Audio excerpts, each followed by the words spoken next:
Lanqas titwemmen, kważi surreali, wara s-sentenza storika li ngħatat mill-imħallef Francesco De Pasquale li litteralment biċċer id-dil tal-isptarijiet, il-Gvern ta' Roberta Bela xorta qed jikkunsidra li juża l-istess mudell tal-Vitals u jagħti konċessjoni oħra.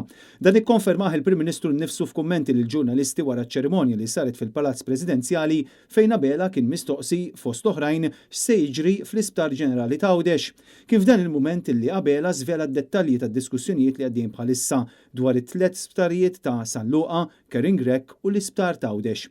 Bil-Prim Ministru jinsisti li qed tiġi konsidrata konċessjoni oħra u allura l-isptarijiet jistgħu jingħataw lil xi ħadd ieħor. Huma d-diskussjonijiet li għaddejjin bħalissa jekk għandix tkun konċessjoni għat tliet sptarijiet jew konċessjonijiet separati, jew jekk għandu jamministra kollox il-Gvern, dak huma d-diskussjonijiet li għaddejjin bħalissa. Dan ifisser li l-Gvern għadu qed jikkunsidra l-possibiltajiet kollha inkluż li jagħti l-isptarijiet f'deals separati jew jagħti konċessjoni ġdida li tiġbor l-isptarijiet flimkien. Intant il-Prim Ministru ġie mistoqsi speċifikament dwar Għawdex u dan il-famuż sptar ġdid li l-Labor ilu snin sħaħ iwiegħed. Roberta Bela konferma li ma jafx fejn se jinbena dan l-isptar u inqas li għandu timeframe tal-proġett. L-Isptar Ġenerali ta' Għawdex minn dak li saqsejt sa issa stess jista' jkun qed jinbena fuq il-footprint eżistenti jew biswit fejn qiegħed illum. Għawdex suppost kellu jkun wieħed mill-proġetti ewlenin ta' Vitals u Stewart, iżda l-Awċin qatt ma raw il-frott tal-investiment imwiet u minkejja li x-xogħol ma sarx u titjib ma sar assolutament xejn